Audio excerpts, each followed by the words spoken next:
September tahun 2016 yang dikembangkan oleh perusahaan Cina. Aplikasi TikTok mengukuhkan diri sebagai aplikasi yang paling banyak diketahui orang, yakni sebanyak 45,8 juta. TikTok yang kita kenal seperti sekarang awalnya tidak muncul sebagai TikTok. Pada September 2016, perusahaan asal Cina yakni Bitek yang merekomendasikan aplikasi video pendek bernama Douyin dalam waktu 1 menit. TikTok ini sering digunakan sebagai ajang untuk mencapai ketenaran atau mencari uang, yang mana kebanyakan orang di sini mengunggah video biar baik mendapatkan like dari orang dan mendapatkan uang. Jadi TikTok ini sekarang dibuat orang sekitar kita jadi ajang usaha. Yang selanjutnya itu sebagai kita sebagai seorang muslim setidaknya harus melihat perspektif Al-Quran terhadap kegiatan yang ada di media sosial seperti TikTok. Namun terdapat beberapa prinsip dan perspektif yang dapat ditemukan oleh Al-Quran yang relevan dengan kegiatan TikTok. Beberapa perspektif yang dapat dipertimbangkan dan menggunakan TikTok pada umumnya. Yang pertama yang seperti menjaga akhlak dan perilaku yang baik. Yaitu contohnya kita dalam membuat video TikTok ini kita seperti membuat video yang baik-baik dan jangan membuat video yang merusak akhlak kita seperti omongan, pakaian kita. Dan yang kedua, menghindari hal-hal yang dilarang dalam Islam, yaitu seperti yang sering kita lihat di aplikasi TikTok. Banyak orang-orang yang mengandalkan videonya agar benar, yaitu dengan cara berjoget-joget di TikTok biar baik tonton orang. Dan yang ketiga yaitu menggunakan media sosial untuk kebaikan. Kita harus menggunakan media sosial ini, contohnya TikTok, untuk kebaikan.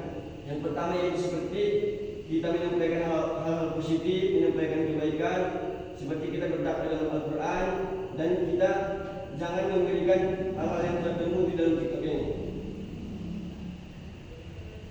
Yang selanjutnya yaitu TikTok halal atau haramnya.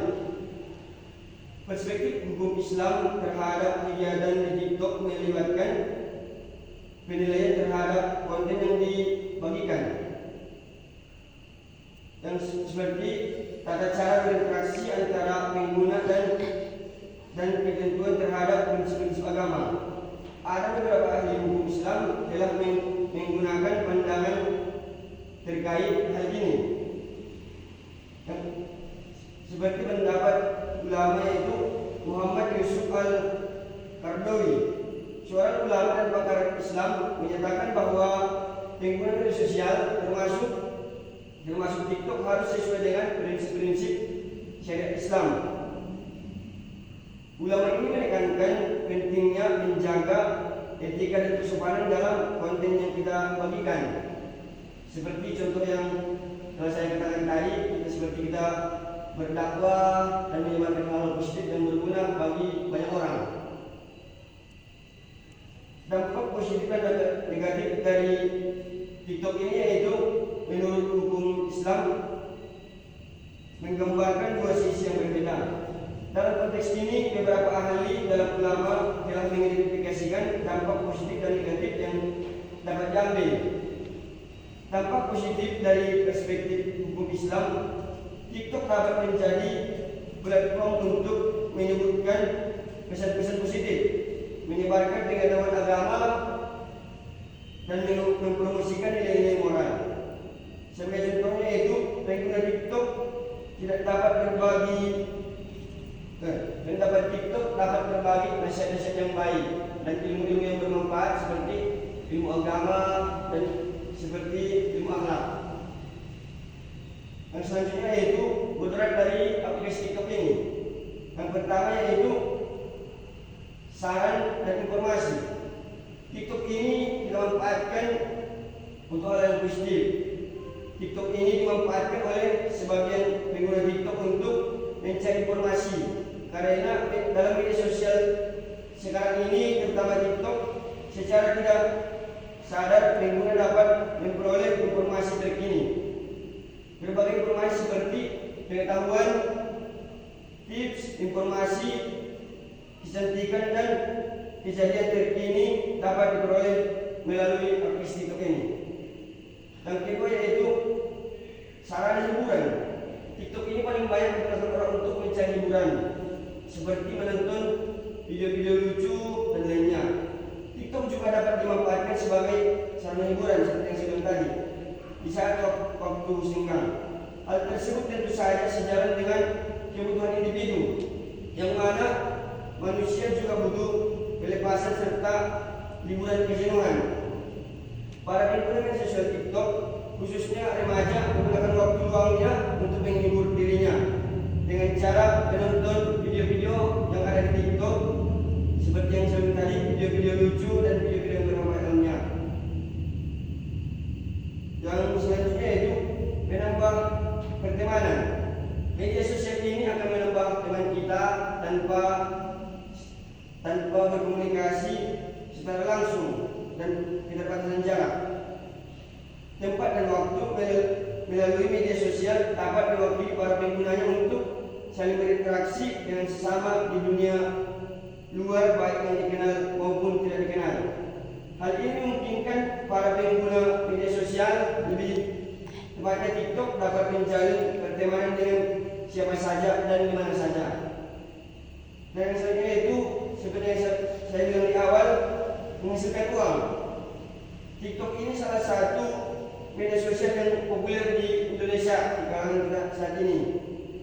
Kepopuleran aplikasi TikTok ini tentu menjadi peluang bagi para penggunanya, termasuk dalam hal mendapatkan penghasilan, bermodalkan paket dan menonton konten-konten yang ada di media sosialnya, seperti aplikasi TikTok ini. Yang selanjutnya yaitu mudarat aplikasi TikTok. Yang pertama yaitu mudarat ini yaitu penurunan etika akibat pengguna TikTok. Yang mana TikTok adalah platform media sosial yang populer dengan format video pendeknya, memiliki pengaruh yang signifikan terhadap penggunanya, termasuk dalam aspek etika.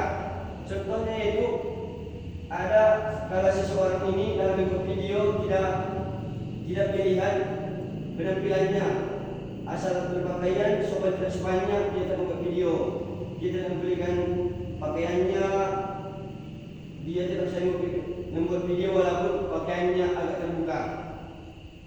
Dan yang selanjutnya itu jadi tempat pembulian. Bully pada awalnya dilakukan secara langsung antara si pelaku dan si penerima bully, yaitu tapi sekarang ini semenjak ada aplikasi TikTok, bully bisa dilakukan secara tidak langsung, bisa saja melalui video yang kita unggah. Seperti di TikTok ini, kita tidak perlu lagi membuli orang secara langsung jika kita ingin membuli. Kita cukup membuka aplikasi video TikTok kita dan mengunggah video untuk membuli seseorang. Yang selanjutnya itu mengupload video yang tidak wajar. Video yang tidak wajar itu adalah seperti video yang tidak bermanfaat.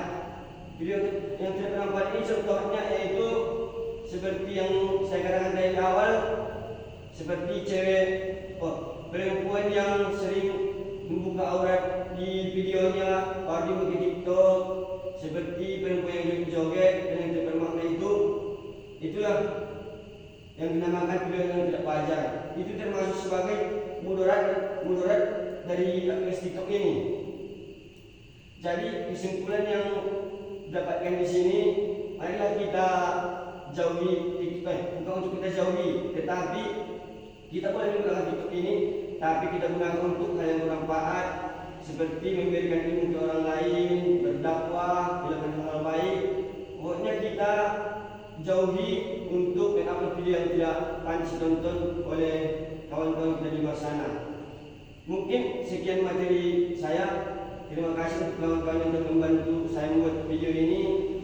Saya terima kasih banyak. Mohon maaf segala kata-kata yang salah dan penyampaian materi mungkin kurang tepat. Saya akhiri. Assalamualaikum warahmatullahi wabarakatuh.